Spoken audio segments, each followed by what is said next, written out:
ఇప్పుడు మీకు ఒక వీడియో చూపిస్తాను చూడండి. हल्का हल्का प्रेशर देते हैं, हल्का हल्का प्रेशर दीजिए उसको, हल्का हल्का दीजिए, अरे कुछ नहीं होगा, कम नहीं होगा। कहाँ का जोर है इसके पास? अब ठीक है आप ठीक है ना? अभी ठीक है ना? ठीक है।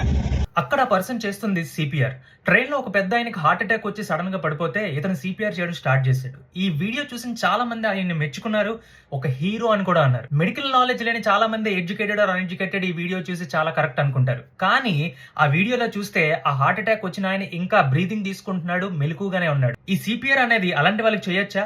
చెయ్యకూడదు. ఈ సిపిఆర్ అనేది కంప్లీట్ గా హార్ట్ ఆగిపోయి కొలాప్స్ అయిపోయిన వాళ్ళకి మాత్రమే చేయాలి.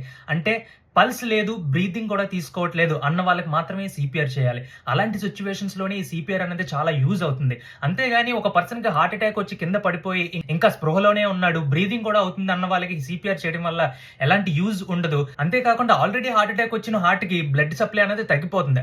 సో పేషెంట్ కి ఇంకా బ్యాడే జరుగుతుంది. ఈ వీడియోలో ఉన్న అతను అలా రియాక్ట్ అవ్వడం చాలా గొప్ప విషయం. కానీ వెంటనే రైల్వే డాక్టర్స్ గానీ ఆ కంపార్ట్మెంట్ లో ఎవరైనా డాక్టర్స్ ఉంటే వాళ్ళు హెల్ప్ తీసుకోవడం గానీ చేయాలి. ఇలాంటి బేసిక్ నాలెడ్జ్ తెలుసుకోవడం వల్ల మనం చాలా మంది ప్రాణాలు కాపాడొచ్చు. సిపిఆర్ కరెక్ట్ గా చేయడం వల్ల ఎంత ఉపయోగమో కరెక్ట్ గా చేయకపోవడం వల్ల కూడా అంతే ప్రమాదకరం. ఈ వీడియోని లైక్ చేసి మీ వాళ్ళందరికీ షేర్ చేయండి. ఇలాంటి ఇన్ఫర్మేటివ్ వీడియోస్ కోసం ఎవరిని ఫాలో అవ్వాలో మీకు తెలుసు కదా.